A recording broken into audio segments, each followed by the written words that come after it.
Olá, tudo bem? Eu sou o Pablo Felipe e você está no canal Um Pouco Coxinho de Direito e hoje falarei sobre lançamento tributário. Vou comentar sobre dois enunciados importantes da súmula do STJ, o 436 e o 555, que falam sobre o lançamento por homologação. Antes de entrarmos nos dois enunciados, vamos relembrar rapidamente o que vem a ser o lançamento e os tipos de lançamento e o lançamento por homologação. O lançamento ele está previsto no Código Tributário Nacional dos artigos 142 a 150. E dentro da cadeia histórica de um crédito tributário, nós temos então, relembrando, o fato gerador que é previsto, hipótese de incidência prevista na lei. Uma vez realizada essa hipótese, uma vez ocorrido o fato gerador, então cabe à Fazenda Pública, ao fisco, então, constituir o crédito tributário, porque surge a obrigação tributária e mediante o lançamento tributário surge o chamado crédito tributário, para que só então possa a Fazenda cobrar judicialmente esse crédito, ok? Então nós temos a hipótese de incidência, a ocorrência da mesma, surge a obrigação tributária e a obrigação tributária, então, através do lançamento, que é um procedimento administrativo, então, surge o chamado crédito tributário. Daí porque o lançamento, ele tem a natureza, diz a doutrina, declaratória, porque declara a obrigação tributária, mas também constitutiva, porque constitui, ou seja, faz surgir no mundo jurídico o crédito tributário. E o que realiza especificamente o lançamento? Nada mais faz do que determinar o valor do tributo, ou seja, qual a alíquota, qual a base de cálculo aplicada naquele caso, quem é o sujeito passivo, o contribuinte ou responsável tributário, qual o objeto sobre o qual incide o tributo, ou seja, explicita qual é a obrigação tributária do indivíduo, o que ele deverá pagar. Pois bem, o lançamento tributário, por sua vez, como disse, ele é previsto a partir do artigo 142, nos diz o 142 que compete privativamente à autoridade administrativa constituir o crédito tributário pelo lançamento. Aí traz uma definição. Assim entendido, o procedimento administrativo tendente a verificar a ocorrência do fato gerador da obrigação correspondente, determinar a matéria tributável, calcular o montante do tributo devido, identificar o sujeito passivo e, sendo o caso, propor aplicação de penalidade cabível, ok? Pois bem, esse lançamento, então, que esse procedimento, que conclui, então, com um ato administrativo, ele pode ser feito de três formas.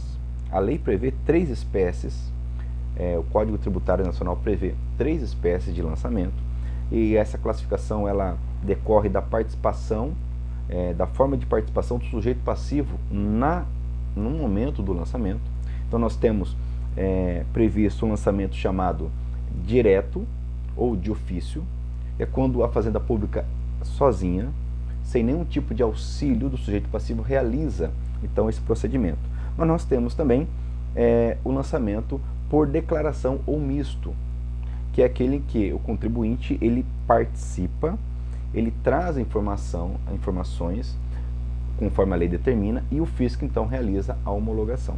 E temos o tema aqui desses dois enunciados chamado lançamento por homologação, que é de longe o mais utilizado, até porque ele demanda nenhuma participação praticamente da Fazenda Pública, cabendo ao contribuinte, conforme a lei determinar, fazer essa declaração, trazer essas informações. O próprio contribuinte, então, ele faz o chamado autolançamento, ele aplica a alíquota, a base de cálculo, conforme a lei determinar, ele traz, então, isso pronto, de forma que caberá à Fazenda Pública fazer a homologação, ou seja, concordar ou, eventualmente, não concordar com a conclusão que o contribuinte alcançou.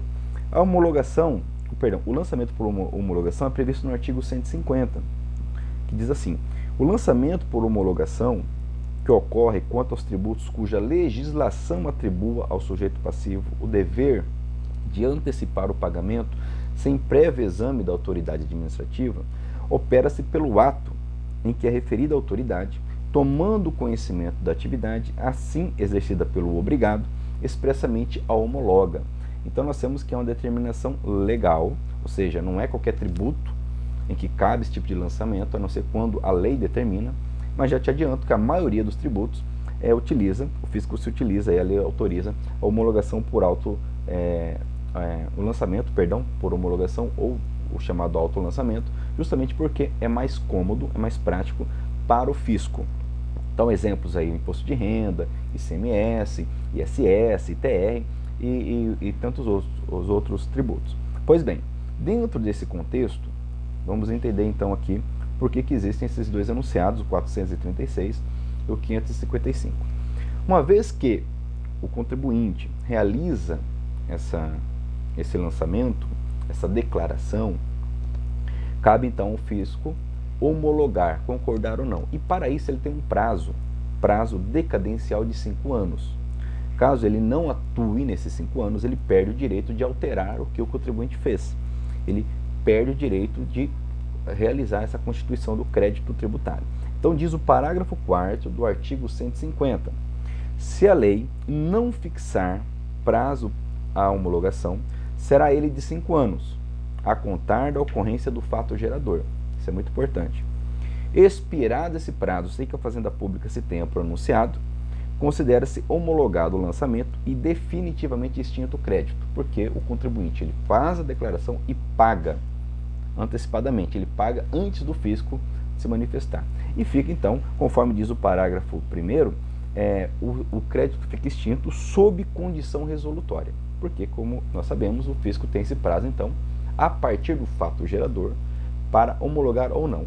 Caso ele se manifeste e homologue, o que não é comum, temos a chamada homologação expressa.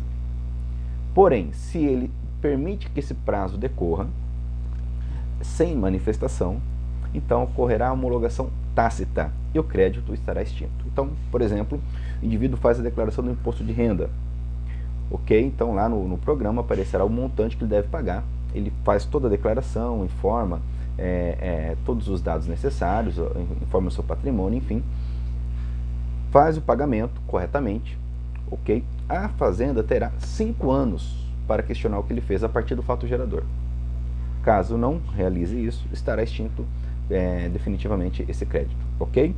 E nesse meio tempo, conforme o parágrafo 1º, está extinto sob condição resolutiva. Pois bem, a questão que surge aqui é a seguinte: por que nós temos esses enunciados? Porque no direito nós sabemos, lidamos com situações reais, com relações humanas e sempre surgem situações não previstas na norma, de forma clara e expressa.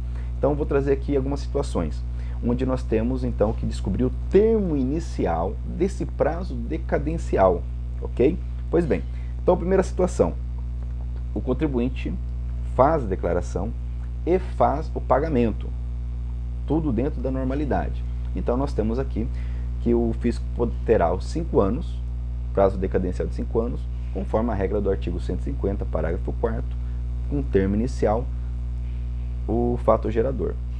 Tranquilo. Segunda situação, o indivíduo ele faz a declaração, porém ele erra, ele faz incorretamente, agindo de boa fé.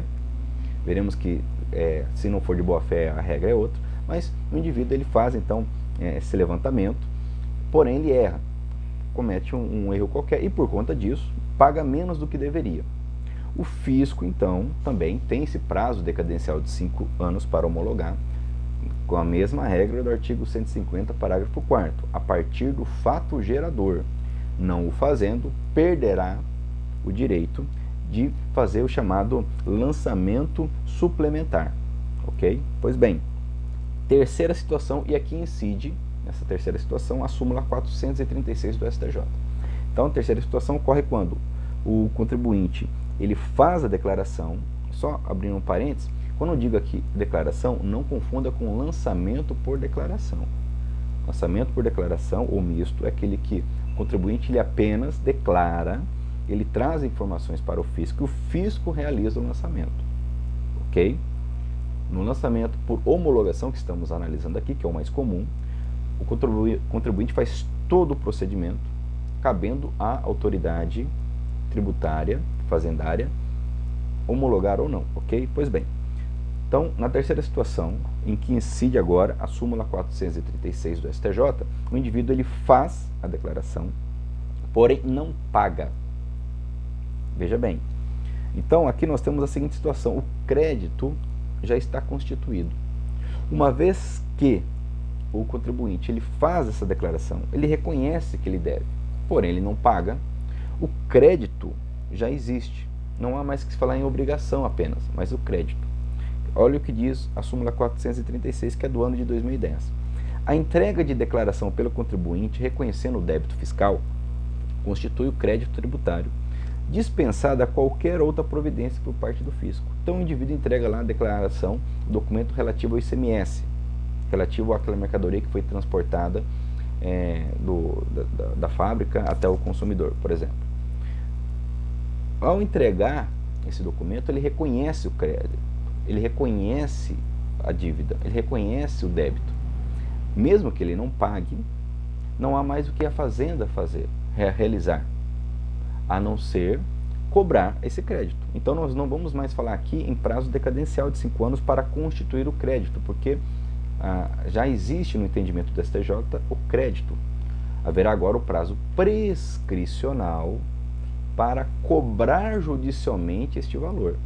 Nos temos o artigo 174 do CTN, mediante execução fiscal, ok? Ou outro instrumento que a Fazenda entenda por bem. Pois bem, então nós temos aqui, nessa situação em que há a declaração e não há o pagamento, ok? A constituição do crédito, porque há aqui verdadeiro reconhecimento da dívida.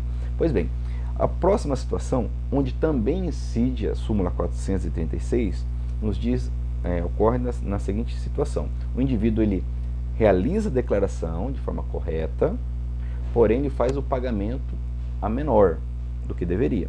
Então, ele faz lá, vamos supor aqui a declaração de imposto de renda e percebe lá que tem que pagar R$8.000 de imposto, mas paga 5.000 apenas. Perceba que aqui o crédito já existe, porque ele fez a declaração corretamente. E isso, nós temos da súmula 436, é o reconhecimento da dívida, reconhecimento do crédito. Então não há mais o que a Fazenda realizar para fins de constituição do crédito tributário, resta a Fazenda cobrar. E tem o prazo, então, prescricional, conforme o artigo 174 do CTN, é de 5 anos, ok? Então, nessas duas situações incide a súmula 436 do STJ. Na próxima situação, nós temos a incidência do entendimento cristalizado no enunciado 555 do STJ. Não perca o fio da meada do raciocínio. Nesta situação, o contribuinte ele não realiza o seu dever, ele não realiza a declaração e, por óbvio, não paga. Aqui, o entendimento é de que não há o que homologar. Cabe a ele, pela lei, realizar o lançamento na modalidade por homologação, mas o contribuinte não realiza a sua parte. Então não há o que a Fazenda homologar. Neste caso, o entendimento cristalizado no enunciado 557 é que cabe à Fazenda, no prazo de 5 anos, realizar prazo decadencial. Porém, o termo inicial, e aqui é o detalhe, o termo inicial não será o fato gerador, conforme diz o artigo 150, parágrafo 4º. Mas sim, nos termos do artigo 173, inciso 1, deverá fazê-lo, ok, a partir do primeiro dia do exercício seguinte em que o lançamento deveria ter sido feito. Vamos entender com calma. Primeiro eu vou ler o enunciado 555 do STJ, que é do ano de 2015, que nos diz que, quando não houver declaração do débito, o prazo decadencial quinquenal para o fisco constituir o crédito tributário, veja bem, conta-se exclusivamente na forma do artigo 173, inciso 1 do CTN, nos casos em que a legislação atribui ao sujeito passivo o dever de antecipar o pagamento sem prévio exame da autoridade administrativa. Ou seja, esses casos em que cabe ao sujeito passivo antecipar o pagamento sem prévio exame da autoridade administrativa, estamos falando de lançamento por homologação.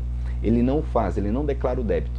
A Fazenda deverá fazê-lo para constituir o crédito, fazer o lançamento. Mas agora não mais por homologação, porque não há o que homologar, porque ele não declarou, não pagou, fará então o lançamento de ofício, o lançamento direto, cuja regra está prevista no artigo 173, inciso 1, no que diz respeito ao termo inicial, que diz: o direito de a Fazenda Pública constituir o crédito tributário extingue-se após 5 anos contados, do primeiro dia do exercício seguinte àquele em que o lançamento poderia ter sido efetuado. Ou seja, exemplo, o fato gerador ocorreu em 17 de julho de 2019, o primeiro dia do exercício seguinte, em que o lançamento deveria ter sido feito, é o primeiro dia do ano seguinte. Então, ocorreu em 17 de julho de 2019, o termo inicial para a Fazenda Pública constituir o crédito aqui será 1º de janeiro de 2020, ok?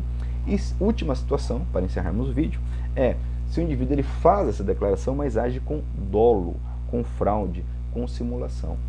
Aqui, é lançamento por homologação previsto na lei, mas ele faz então com fraude, com dolo, com simulação. Neste caso, não se aplica o termo inicial previsto no artigo 150, parágrafo 4º. Por quê? Porque o próprio parágrafo 4º diz, salvo se comprovada a ocorrência de dolo, fraude e simulação. Neste caso, aplica-se a regra mais favorável à Fazenda, que terá 5 anos para constituir o crédito a partir, nos termos do artigo 173, inciso 1, do primeiro dia do exercício seguinte em que o lançamento deveria ter sido feito, e não a partir do fato gerador.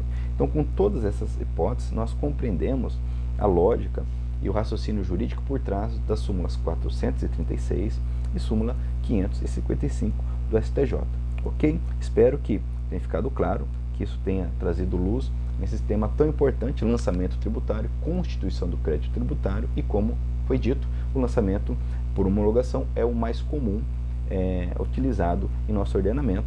Espero que tenha gostado, fico na guarda dos seus comentários, pois esse assunto pode trazer dúvidas, e agradeço por estar inscrito no nosso canal e até o nosso próximo vídeo.